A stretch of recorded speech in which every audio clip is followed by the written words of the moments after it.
Olá, sejam todos bem-vindos a mais uma aula do componente de matemática. Eu sou o professor Aniel Santos, professor de matemática aqui do Centro de Mídias de Educação do Amazonas, e vamos ver o que temos para a nossa aula.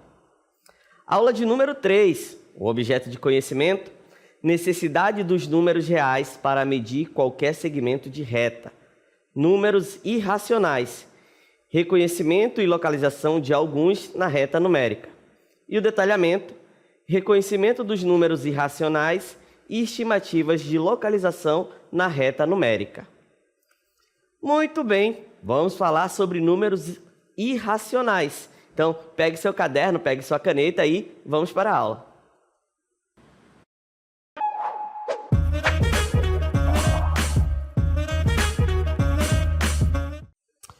Muito bem, vamos falar sobre números irracionais, e aí a gente vai recordar esse conceito.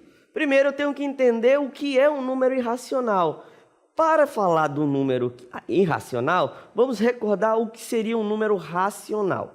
O número racional é todo número que eu consigo escrever na forma de fração. E quem são esses números, professor?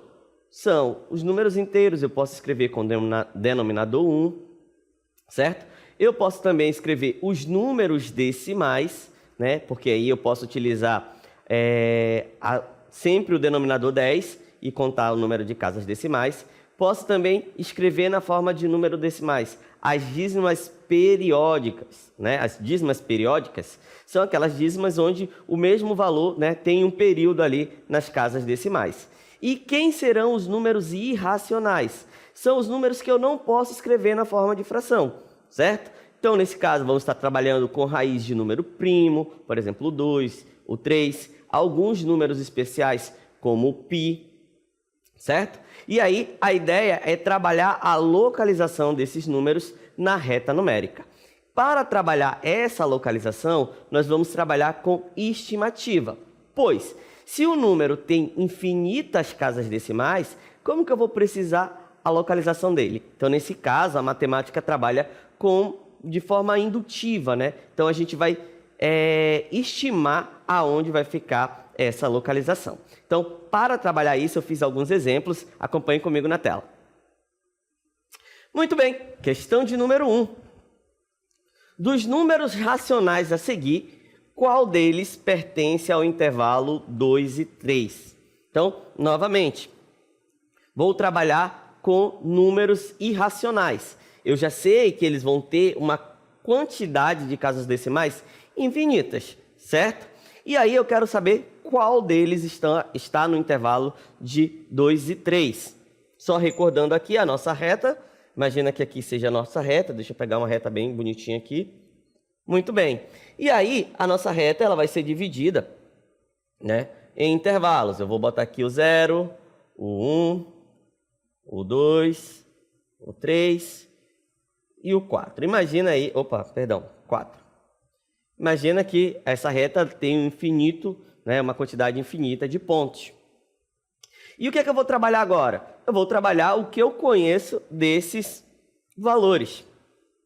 Uma ideia de se trabalhar quando eu não sei a quantidade de casas decimais, eu não sei nem como seria o número, eu posso trabalhar com a ideia de radicais. Como, professor? É o seguinte, se eu tenho um número, vamos supor, raiz quadrada de 4, certo? E o próximo número é raiz quadrada de 9, eu sei que esses valores, eles são inteiros, certo? Beleza. Então, se eu quiser, por exemplo, a raiz quadrada de 5, o que é que eu sei? Eu sei que o 4 é menor do que o 5, que é menor do que o 9, correto? Eu quero descobrir a raiz quadrada de 5. Sei que ela é maior do que 4 e menor do que 9. Então, quanto que é a raiz quadrada de 4? 2. A raiz quadrada de 9, né? Raiz quadrada de 9. 3. Então, logo, a raiz quadrada de 5... ela vai estar em algum momento nesse intervalo. Então, toda vez que eu quero estimar a localização de uma raiz, eu posso ter essa ideia. O que é que eu vou fazer? Eu vou olhar para o radicando, nesse caso era o 5, certo? Então, eu vou ver quais são as raízes inteiras que são menores do que a raiz quadrada de 5, nesse caso, a primeira, né? E qual é a próxima raiz inteira maior do que a raiz quadrada de 5. Nesse caso, a primeira, né, a menor, é 4, porque a raiz quadrada de 4 é 2. E a raiz quadrada de 9, né, que é a próxima, é 3. Então, esse valor aqui, raiz de 5, vai estar nesse intervalo. Ok? Então, vamos voltar aqui na nossa questão e agora vamos trabalhar com essa estimativa. Vamos pensar aqui na raiz quadrada de 2. Raiz quadrada de 2. Qual é a raiz quadrada menor do que 2, que é inteira? A raiz quadrada de 1. Certo? Que a raiz quadrada de 1 é o próprio 1. E qual é a próxima raiz quadrada maior do que 2? Que eu sei que o valor é inteira. 4. Beleza? Então, esse valor vai ser um número, e a raiz quadrada de 4 é 2. Certo? Então, esse valor, raiz de 2, vai ser um valor que estará entre 1 e 2. Muito bem. Então, vamos imaginar que esse valor esteja aqui, ó, raiz quadrada de 2. Correto? Quem vai ser a raiz quadrada de 3? Vai ter a mesma ideia, né? Só que agora, no lugar da raiz quadrada de 2, eu vou ter uma raiz quadrada de 3. Por quê? Eu sei que a menor vai ser raiz de 1, a próxima vai ser a raiz quadrada de 4. Então, logo, raiz quadrada de 3 vai ser um valor que vai estar entre... Qual é a raiz quadrada de 1? É o próprio 1. A raiz quadrada de 4 é o 2. Então, esse valor também vai estar variando entre 1 e 2. Então, vamos dizer que essa raiz esteja aqui, ó, raiz quadrada de 3. Então, não pode ser a B, não pode ser a C.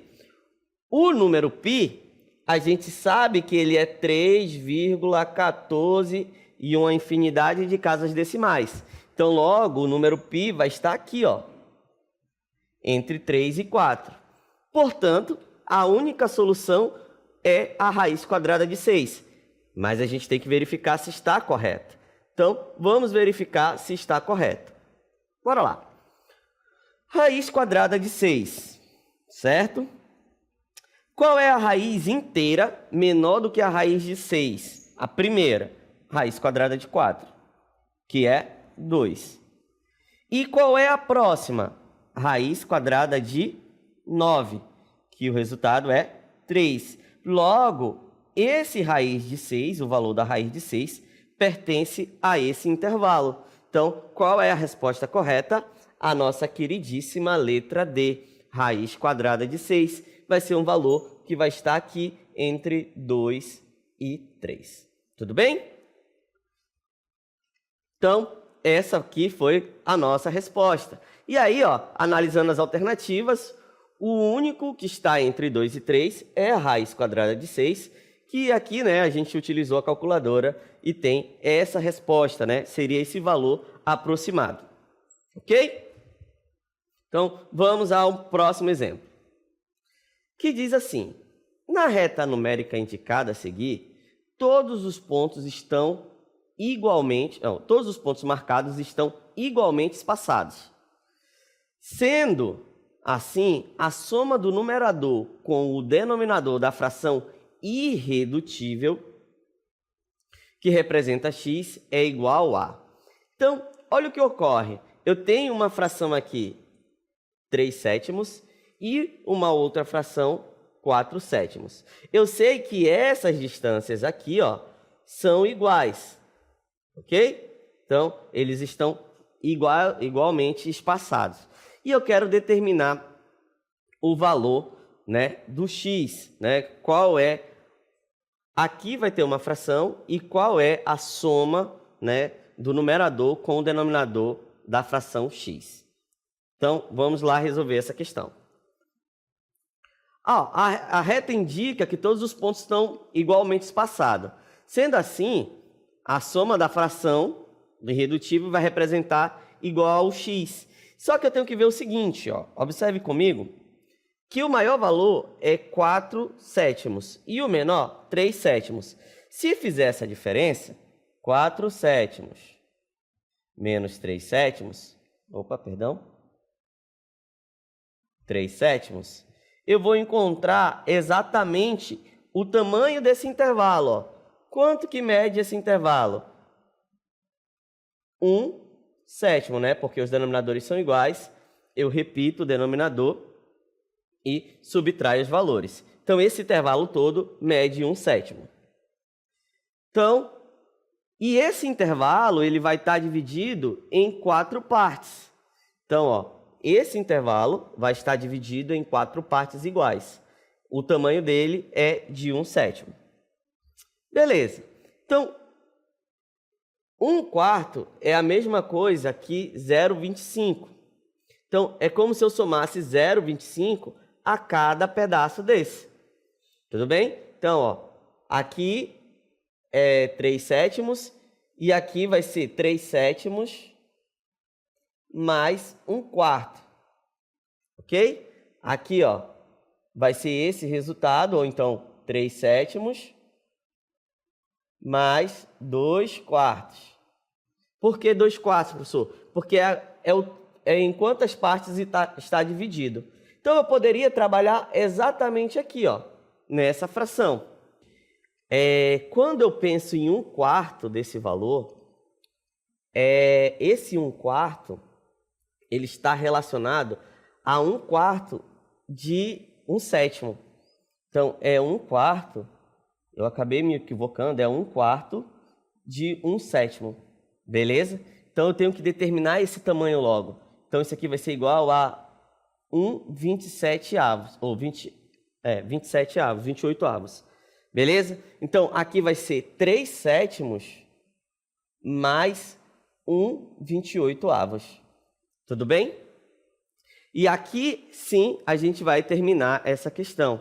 Porque basta eu somar 3 sétimos mais 1/28. E aqui eu vou precisar fazer o denominador comum, o MMC, mas se eu for fazer o MMC, dá o próprio 28, correto? Não, vamos fazer o MMC mesmo. Porque 28 dividido por 7 dá 4. E 4 vezes 3, 12. 28 dividido por 28 dá 1, que é igual a 13. E 12 mais 1, 13 sobre 28. Então, é isso que ele pede? Ele pede a soma. Então, quem vai ser a soma? A soma vai ser exatamente 13 mais 28, que vai ser igual a 41. Então, só refazendo, porque eu cometi um equívoco. Quando eu somei 1/4 a 1/3, eu não estou somando as mesmas medidas, porque esse 1/4 equivale a exatamente 1/4 do tamanho desse intervalo. E quanto que é o tamanho do intervalo? 1 sétimo. Beleza? Então, fazendo a conta aqui, é a mesma ideia. Então, 1/4 mais 3 sétimos. Vai ficar cada pedaço desse.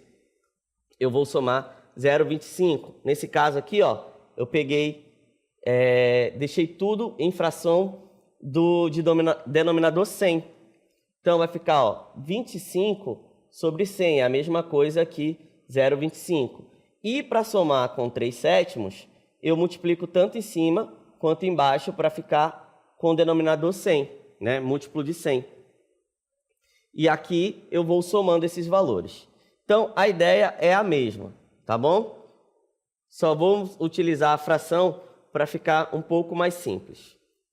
Questão de número 3. Fala o seguinte: como 7, raiz de 7 é igual a 2,64, então 37 sobre 7, raiz de 7 é. Então, 35 sobre raiz de 7 é aproximadamente. Nós temos aqui que trabalhar essas 4 alternativas. Quando a raiz está embaixo, eu vou ter que racionalizar esse valor.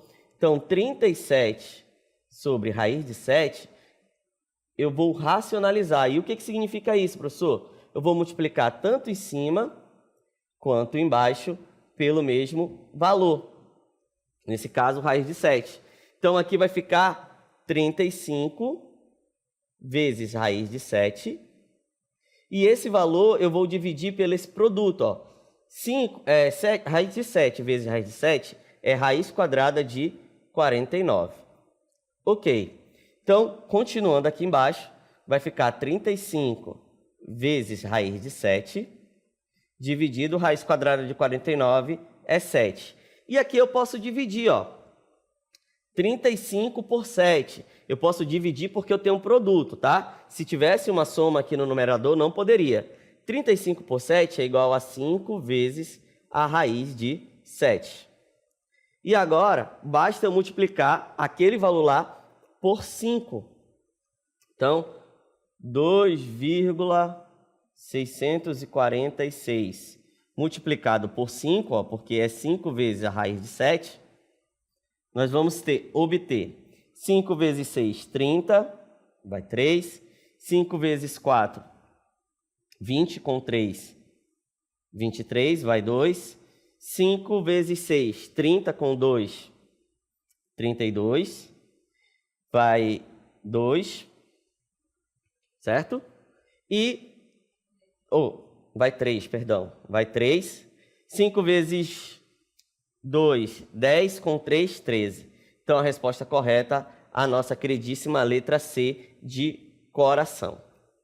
Tá bom? Então, só recapitulando o que foi feito. Primeiro, eu vou ter que multiplicar, racionalizar essa fração. Então, eu multiplico em cima e embaixo por raiz de 7.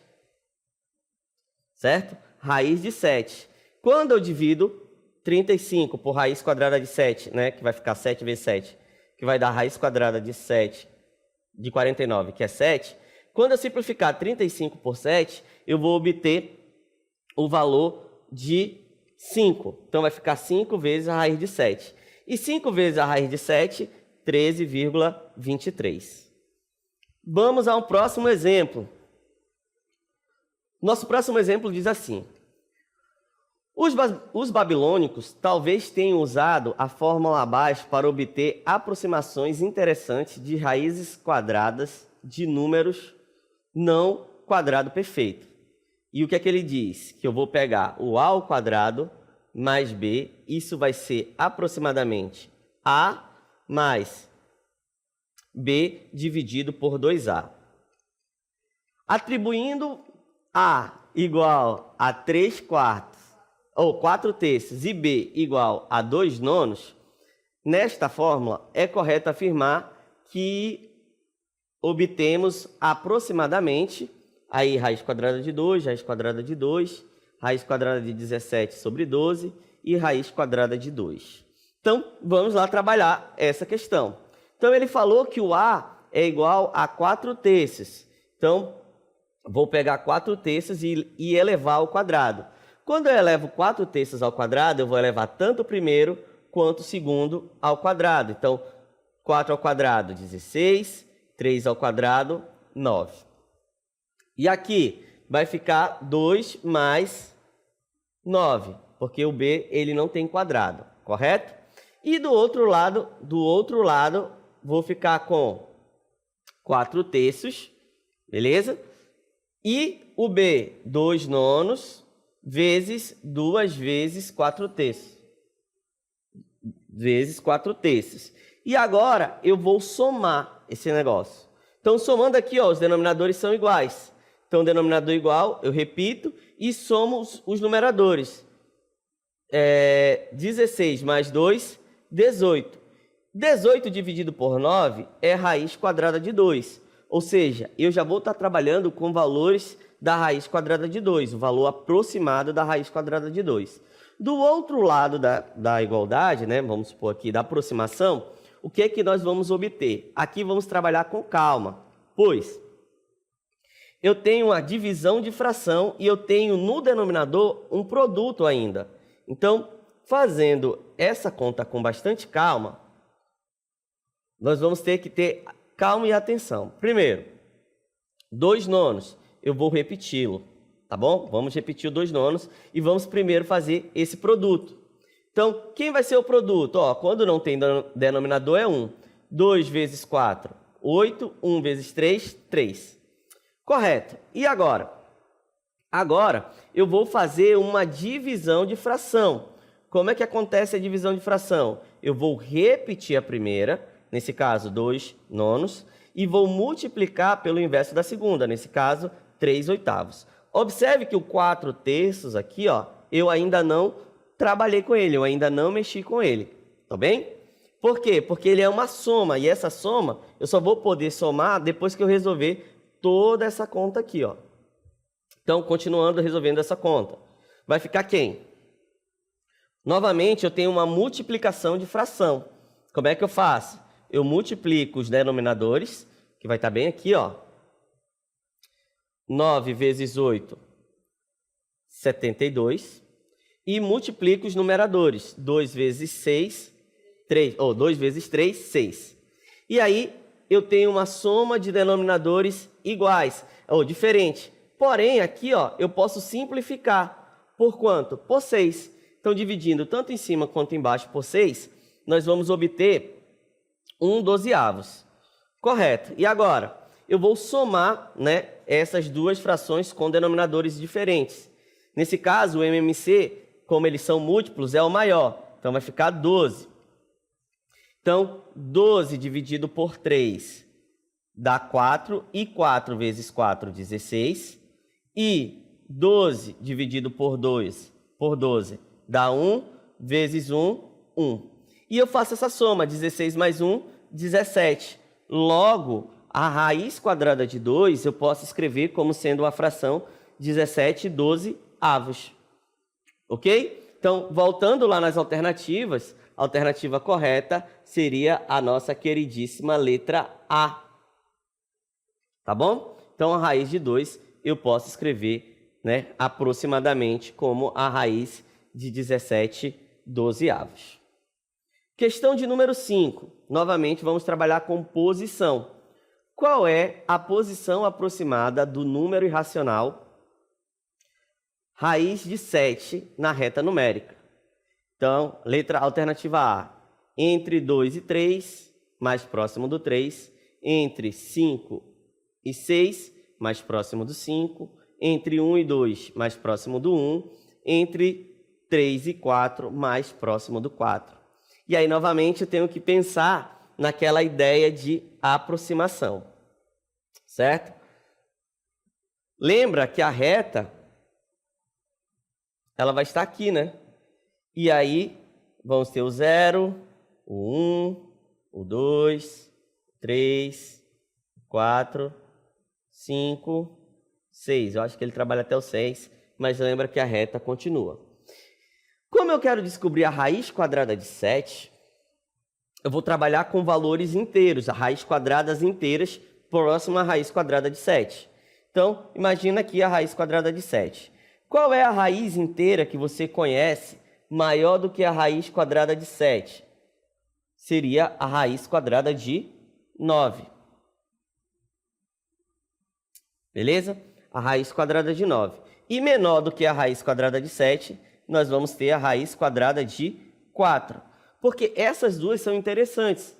Porque não existe nenhuma outra raiz quadrada menor do que 7 que não seja, apesar de existir, né? Mas a mais próxima, nesse caso, é o 4. Porque além da raiz quadrada de 4, teria a raiz quadrada de 1. Mas aí eu vou ter um intervalo muito longo. E como eu quero trabalhar com a raiz quadrada de 7, eu pego a menor, né? A primeira, menor do que a raiz quadrada de 7, que nesse caso, a raiz quadrada de 4, que é 2. E a maior do que a raiz quadrada de 7 é o 9, que a raiz quadrada de 9 é 3. E esse valor aqui, ó, 7, está mais próximo do 9 ou do 4? Ele está mais próximo do 9. Logo, a raiz quadrada de 7 vai estar mais próxima do 3. Tudo bem?